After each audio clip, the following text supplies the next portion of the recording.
ఇక్కడ మన క్వశ్చన్ ఏమన్నాడు, భాగాహార సోపాన క్రమాన్ని ఉపయోగించి బహుపది 2x² + 3x + 1ని ఎలా రాయవచ్చని అడిగిండు.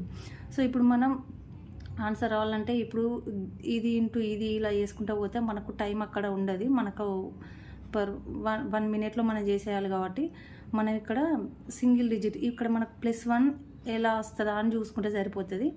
అంటే ఇప్పుడు 1 × -2 ఇక్కడ ఎంత ఉంది -3 -3 ఏమవుతుంది -5.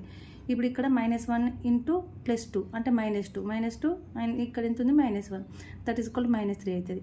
ఇలా +1 × -2 ఏమవుతుంది -2 +1 దట్ ఈస్ ఈక్వల్ -1. ఇక్కడ -1 × +2 అంటే -2 అవుతుంది. -2 ఇక్కడ ఎంత ఉంది +3 దట్ ఈస్ ఈక్వల్ ఏమవుతుంది ఇక్కడ +1. సో ఇక్కడ +1 వచ్చింది కాబట్టి 4th ఈజ్ రైట్ ఆన్సర్. మళ్ళీ ఒకవేళ మీకు డౌట్ ఉంటే దీన్ని చెక్ చేసుకోండి.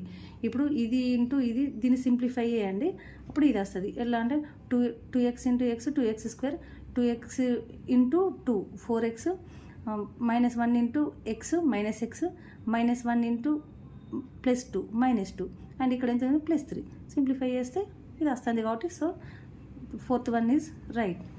సో మీకు మరిన్ని ఇలాంటి ప్రీవియస్ బిట్స్ కావాలంటే మా యొక్క ఛానల్ని సబ్స్క్రైబ్ చేసుకోండి.